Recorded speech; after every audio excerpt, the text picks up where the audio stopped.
Сайн мэцхан уу мөглөнөө суугта тавтамирал та бүхэндээ Hyperknife гэд киноныхоо үргэлжлэл ангуудыг ярьж өгөхөд бэлэн болсон байна. Лайк, subscribe дарахыг хүсье.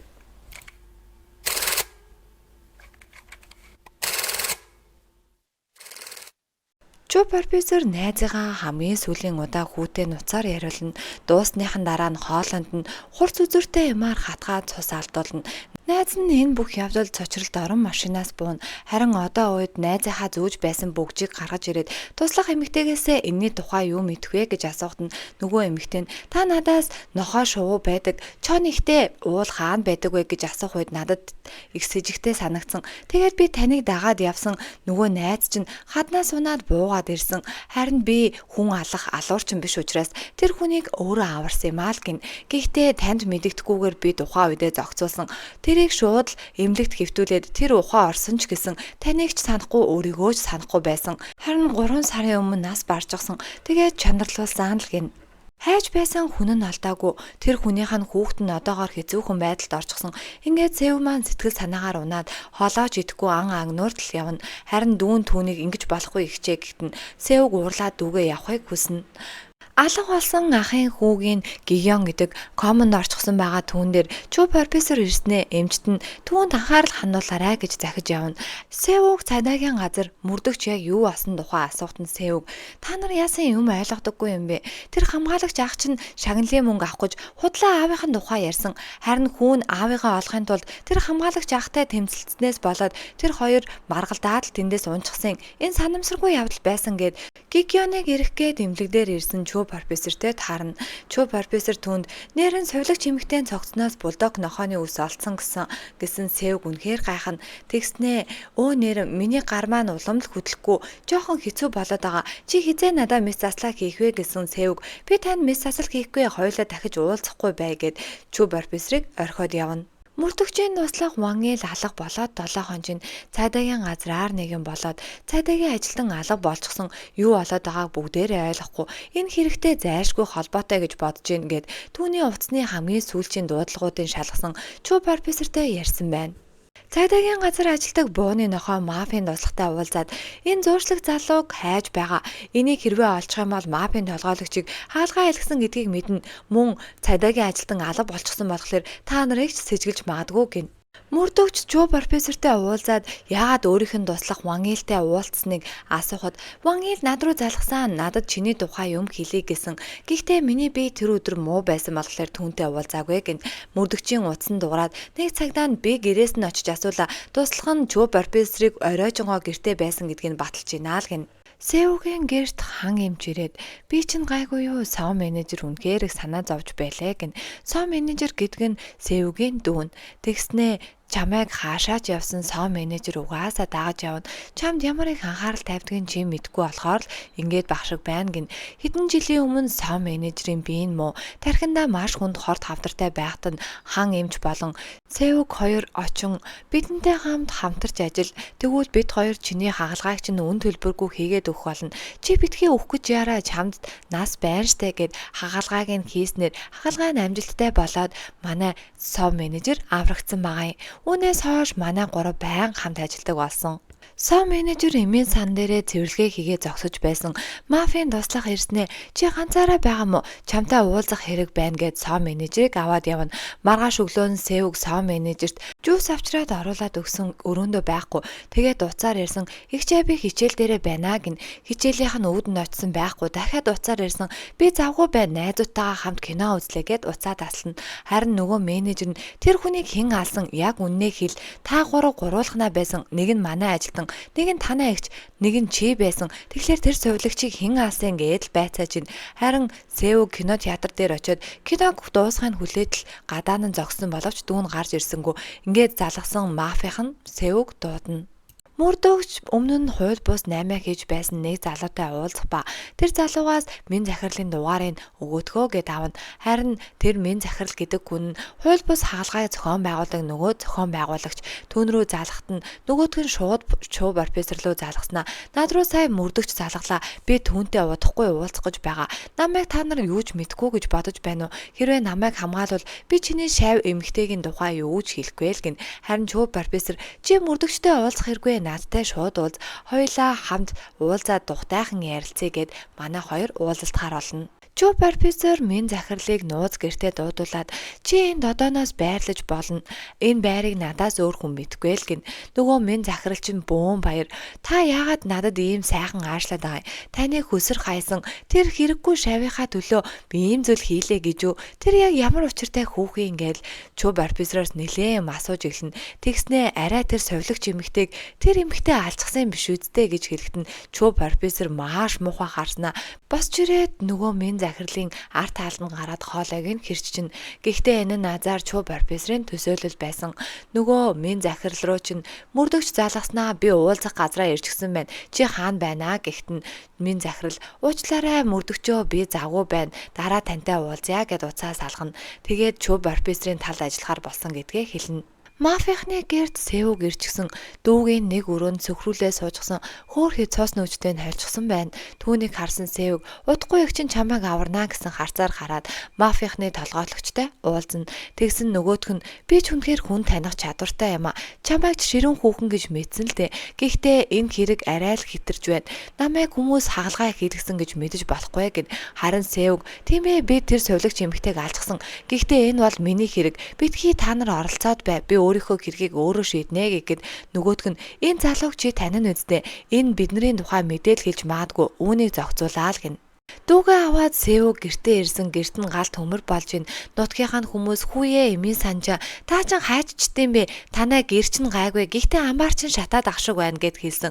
Миний амаар бишээ тэр чин нохооны өөр шүү дээ гэд яваад очисон бүх нохоонууд нь хөөрхий шатаад өвчгсөн байна. Энэ бүхнийг харсан сэвг маань үнэхээр их цочролд орно. Чүү профессорын туслах эмэгтэй түүнтэй ярин бүх юм ном ёсоор боллоо. Гэхдээ тэр эмэгтэй намайг үнэхээр их санаа зовоолж байна гэхт нь чүү профессор битгий санаа зов угаасаа сэвг над руу залгаж гин. Сэвг түүн рүү залгаснаа та яг одоо хаана байна? Би тантай уулзах хэрэгтэй байна гин. Чүү профессор машин дотроо хүлээгээ зогсож байсан. Сэвг шууд араас нь ирснээр машинаараа мөрөгчнө. Тэгээд дахиад ухарж байснаа дахиад л чүү профессорын машины араас мөргөн. Чүү профессор аргаа бараад өөрөө машинаасаа буугаад гадаанаа зогссон боловч сэвг чүү профессорыг дайрч чадахгүй зөрөөд явна. Маргааш нь хаан эмч гэрт нь ирээд яагаад ийм юм болчих вэ гэд асуусан дүүн мэдгүй. Гэхдээ эгч цагдаа нарыг аргалсан цахилгааны утаснаас болоод гал гарчихсан юм шиг байна гэд тэднийг явуулсан гин. Харин сэв гөрөөндөө нохооныхоо хүзүүвчийг хараад үнэхээр их гутраад маш их гунигт автсан харагдана.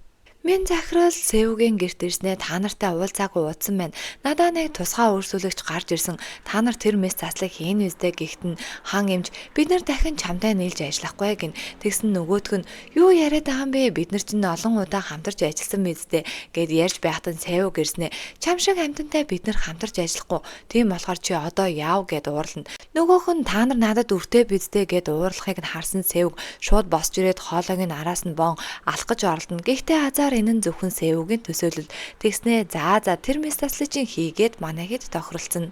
Нууцаар мэс засал хийх газар нь маш том хүлэг онгоц. Харин манай хэд тэр мэс засал нь тун хүнд дахиад нэг мэс засалж ирж байгаа гэдгийг дуулна. Тэгээд хин гэдэг мэс засалч юм бэ гэсэн нөгөөх нь таксинаас гарч ирэх ба хин гэдгийг харах гад нилээн хичээсэн чинь тэр хүн нь бол чүү профессор байна. Үүнийг харсан сэвг шок. Нөгөө хэдэн ч бүр шок. Бууж ирснээ намайг харсандаа баярлахгүй байгаа бололтой гэд сэвгийн угаасаа харснаас нь элт. Хэдэн жилийн өмнө чүү профессортой хамт их сургуульд ажилладаг эмч багш сэвгийн тухай ярьж явах ба тэр сурагч бол үнэхээр мэтрэл муутай яалтчгүй эрүүл хүн биш байхаа мөнгө хүлэгчнээс мөнгө зээсэн байгаа юм чинь нөгөө хэд нь хичээлийн дундуур орж ирээд мөнгөө нэхэд яаж мөнгө хүлэгч нартай ороосолдогдож чаддаг байна. Чи нэрээ энэ захааг унштай надаа энийг сэвг өгсөн. Энэ захааг нь уншаад би бүр айсан шүү гэдэл тэр захааг нь одоо хүртэл чүү профессор хадгалдаг. Ингээд минь захирал чүү профессортой ярин түүнийг хагалгаанд оролцохыг хүссэн байна. Манай хэд бөөндөө онгоцсон дээр гараад ирчихсэн. Өөрсдийн өрөөлөгөө орох гээд явж байна. Харин чүү профессорыг харсан сэвг үнэхээр дэвчиж чадахгүй.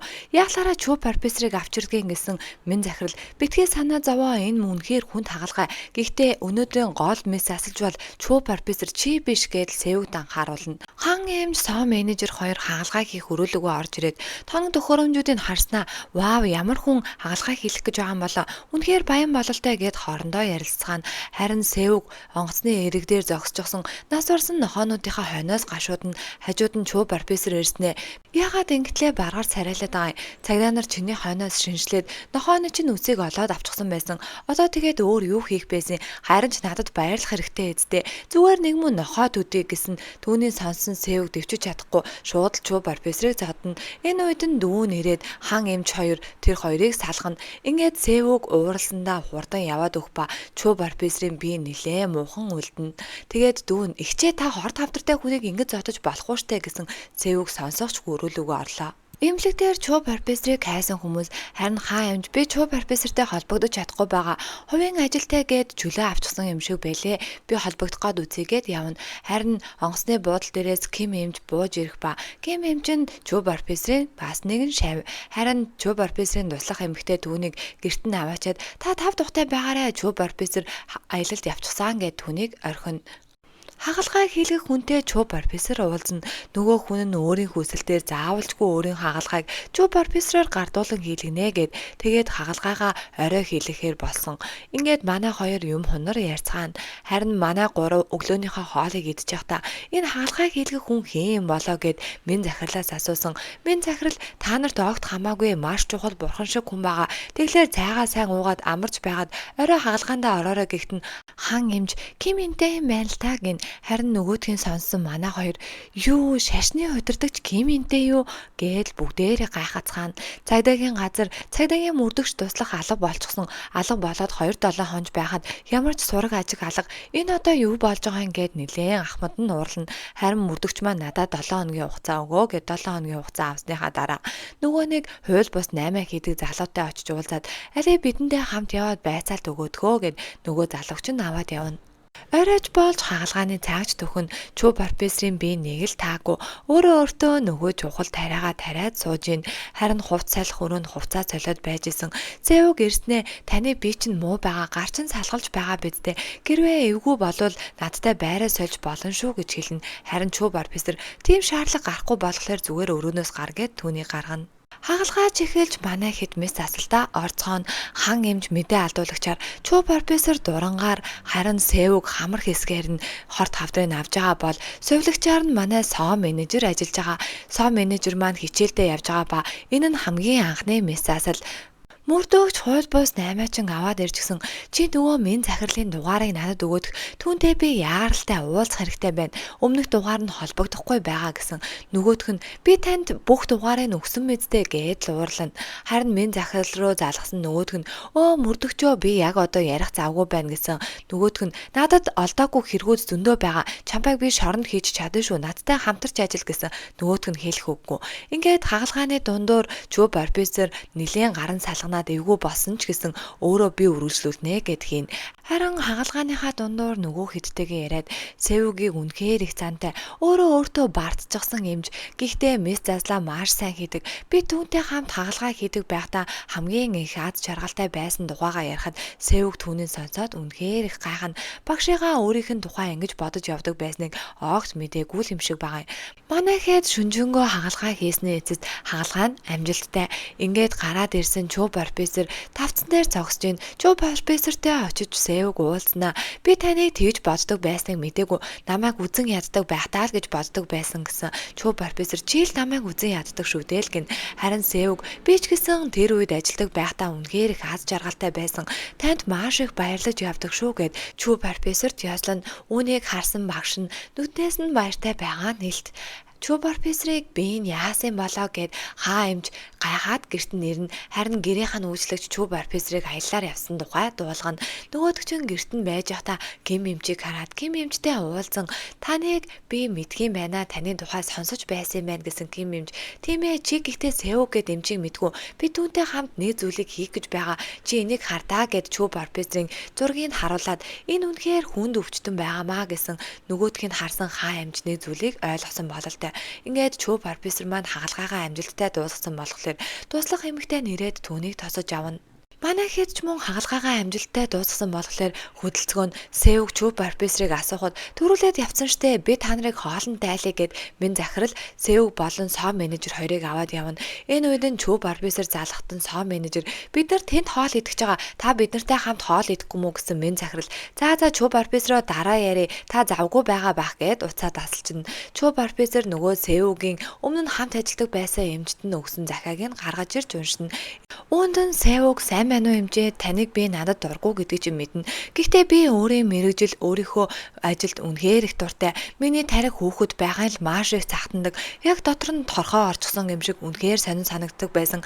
Гэхдээ би өөрийнхөө тархийг онгойлгож чадахгүй болохоор үнэхээр их гайхдаг байлаа. Харин оюутан болоод тархийг анх удаа задлж байгааг хараад надад тун сонирхолтой санагдсан.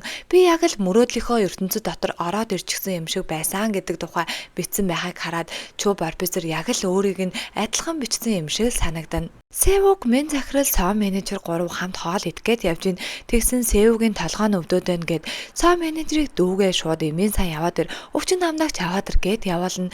Энэ үед нь минь захирал төрүүлж явснаа хоол зогсож байсан цагдаа нарт тохио өгнө.